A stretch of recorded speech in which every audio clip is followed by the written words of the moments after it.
En los últimos años en la Universidad de Antioquia ha venido ingresando un colectivo de personas, de comunidades que habían estado excluidas tradicionalmente de esos espacios, comunidades indígenas, comunidades afro, comunidades con discapacidad. Muchos de estos colectivos han ingresado por movimientos realizados por ellos mismos, como una exigencia de sus derechos y esas oportunidades que como cualquier ciudadano se tendrían en este país. Hay otros colectivos que aún todavía no han podido ingresar por, digamos, estas dinámicas institucionales, sobre todo frente al ingreso. Un ejemplo de esos es la comunidad sorda, porque pues la universidad, en defensa, digamos, de la autonomía que la cobija desde la ley, ellos plantean que requieren hacer como un examen de admisión igual para todo el mundo para poder ingresar. Ese examen de admisión o desde esta perspectiva no se tiene en cuenta que hay, por ejemplo, comunidades que no son usuarias del español como una primera lengua, como son las comunidades indígenas, como son las comunidades sordas. Entonces, de entrada en el examen de admisión entran, digamos, perdiendo y no se les facilita unas garantías, digamos, en cuanto a la equidad. Con las comunidades indígenas, a partir pues, de varios procesos que se han venido gestionando, ellos han venido modificando asuntos al interior, ellos ya tienen específicamente ahorita en la licenciatura de la pedagogía de la madre tierra, tienen un examen de admisión propio para ellos. Sin embargo, con otros colectivos eso no lo hemos podido lograr. La universidad se ha venido moviendo, se ha venido cuestionando, porque hay otros colectivos que se han entrado acá y que han entrado, digamos, como en una crisis, en unas tensiones dentro de las clases, los docentes no saben qué hacer, entonces la universidad empieza a movilizarse, por ejemplo, con los compañeros que son invidentes, llegan a clase y los docentes no saben cómo trabajar. Esto generó que se empezara al interior de la universidad a crear un comité que inicialmente se llamaba el Comité de Inclusión, en este momento se llama Comité de Permanencia con Equidad. Con ese comité la universidad ha venido acompañando, asesorando, liderando procesos para garantizar, digamos, un proceso de inclusión a estas comunidades que no han estado tradicionalmente acá. A la par, digamos, Ministerio ha venido también en un proceso de acompañamiento, de visibilización, por decirlo así, de las situaciones de exclusión todavía en las que se encuentran muchas comunidades y se han generado, digamos, algunos procesos de investigación, de extensión para lograr, digamos, favorecer cambios al interior de la dinámica institucional.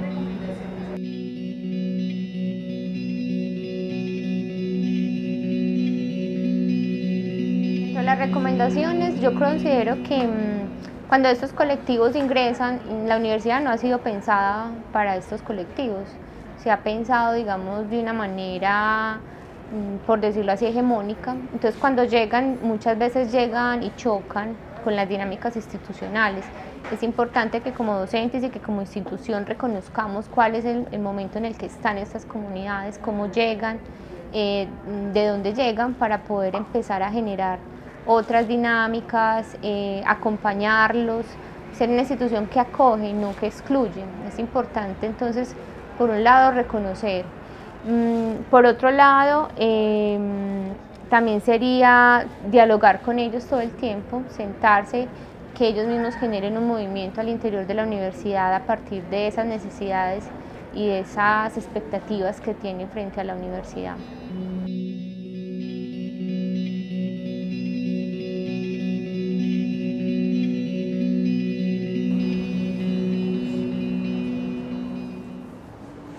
Pues desde mi perspectiva, como que no soy estudiante de la Universidad de Antioquia, sino que estoy por fuera y puedo mirar qué es lo que yo siento cuando pienso en el concepto de inclusión dentro de la Universidad de Antioquia.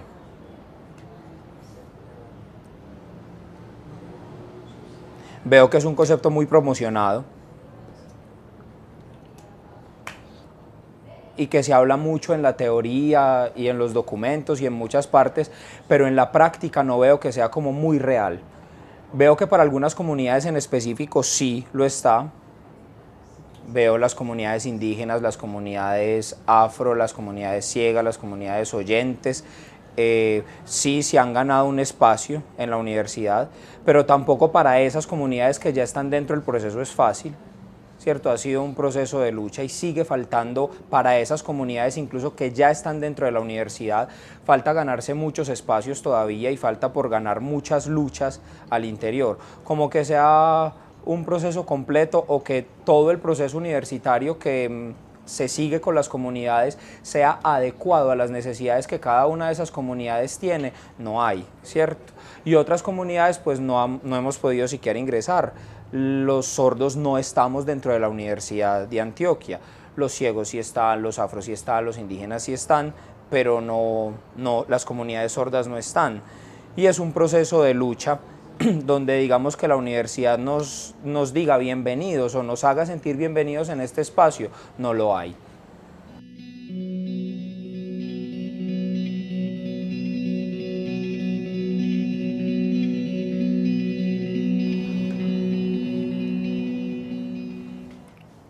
Bueno, de acuerdo a lo que dije, hay como unos problemas frente a la inclusión que hay que corregir para que sea un proceso de verdad real. El primero es el problema de la actitud mental de las personas que están aquí dentro de la universidad. No sé si es un problema de creerse superior y que pueden decirle a otras personas, no, usted no puede estar aquí, ¿cierto?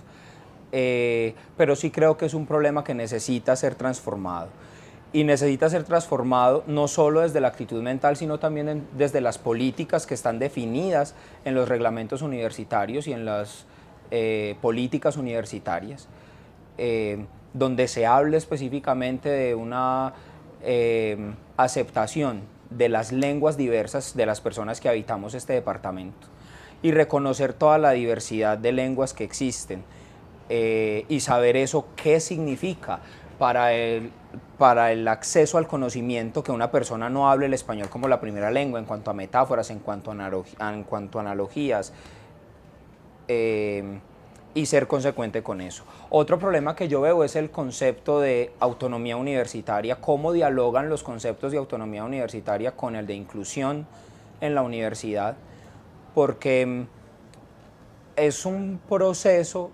La inclusión se da por un proceso que empieza en las luchas que las comunidades dan, pero cuando eso llega a negociarse con la universidad, entonces lo que sale a resurgir es el concepto del concepto de autonomía universitaria, que no sé, yo no alcanzo a entender cómo se negocia eso.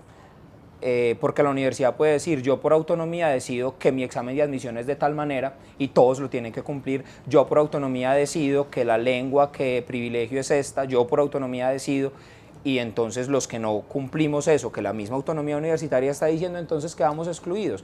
Entonces no hay como un diálogo entre esos dos conceptos.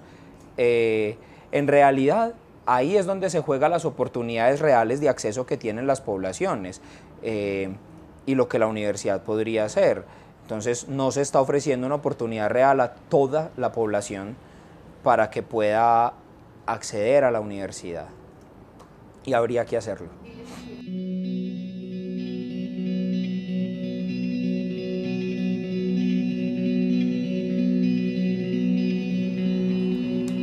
Bueno, por último, como la propuesta que yo pienso,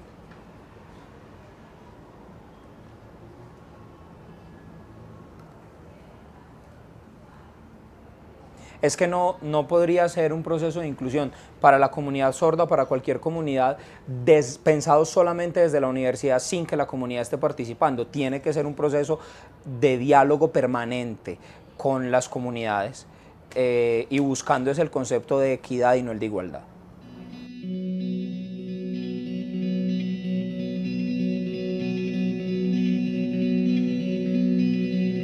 Para mí el proceso de inclusión en la universidad tiene que ver como el ingreso a diferentes procesos de la universidad en términos de lo académico, de bienestar, de donde hay diferentes culturas, entonces ahí estamos, ¿cierto? Y es pues un proceso que va cambiando, un proceso pues primero fue de admisión, ahora en este momento de reconocimiento de diferentes culturas y también de pensarse que hay otras poblaciones, pues no solo la indígena o la afro, sino también los sordos, la población que viene de regiones también, o que incluso en las mismas regiones se está pensando. Desde el programa de la licenciatura en Pedagogía de la Madre Tierra, en el cual hago parte, lo que estamos intentando precisamente en ese reconocimiento de las diversas culturas que hay, sobre todo pues en Antioquia, precisamente que haya, digamos, cupos para estudiantes indígenas de Antioquia, que no solo pues llegan a la universidad, porque algunos no tienen pues la oportunidad de llegar, sino que están dentro de las regiones y en las comunidades. Entonces es como la universidad llega a las regiones. En términos pues del programa que fue creado con la Organización Indígena de Antioquia, entonces no es un programa que lo crea la universidad, sino con la misma población. Entonces eso es, digamos, un logro muy importante dentro de la universidad. Lo otro también es la vinculación de profesores indígenas dentro de la universidad, que eso también es un logro importante en términos de poder darle fuerza a los programas que la universidad va creando en términos de las poblaciones. Entonces, para mí, inclusión es eso, es cómo vamos ingresando a los diferentes procesos que tiene la universidad de bienestar, de reconocimiento de culturas, de admisión, ¿sí? Entonces no es lo mismo una admisión para un programa de medicina, por ejemplo, al programa de la licenciatura en Pedagogía de la Madre Tierra, o por ejemplo al programa de sordos dentro de la universidad. Entonces es un paso, ¿cierto?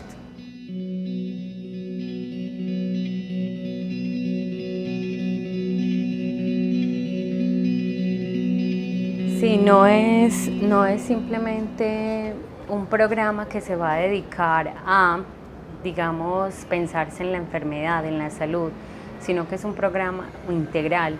Es un énfasis que busca precisamente mirar la salud en territorio, mirar la salud en lo educativo, cómo las líderes, mujeres, incluso los maestros enseñan a los niños a la salud desde la comunidad, desde el territorio, y es el reconocimiento de los saberes de la comunidad. Entonces ahí hay una diferencia muy grande con el programa.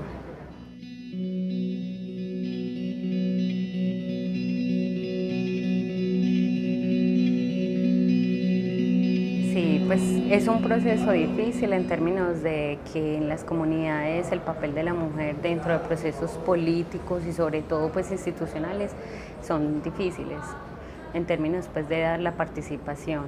Entonces, digamos, mi lugar ha sido más eso como de reconocimiento, pero más de reconocimiento porque yo he participado, por ejemplo, en el semillero de investigación indígena, en el grupo de investigación Diverser. Entonces eso me da un lugar incluso en la comunidad y en la organización que no lo había. Entonces eso es algo pues que he ganado como mujer y también como indígena, incluso dentro de mi propia comunidad, y que eso le da también como fortaleza a otras mujeres para seguir el camino, ¿cierto? Para poder participar, por lo menos para decir yo quiero participar, yo quiero asistir, yo quiero estar en esos espacios. De hecho, ahora en la segunda corte de la licenciatura en Pedagogía de la Madre Tierra, para el caso de Frontino, participaron más mujeres que hombres, y entonces eso ya a uno le va dando pues como una mirada diferente, ¿cierto? Sobre todo a la participación de las mujeres.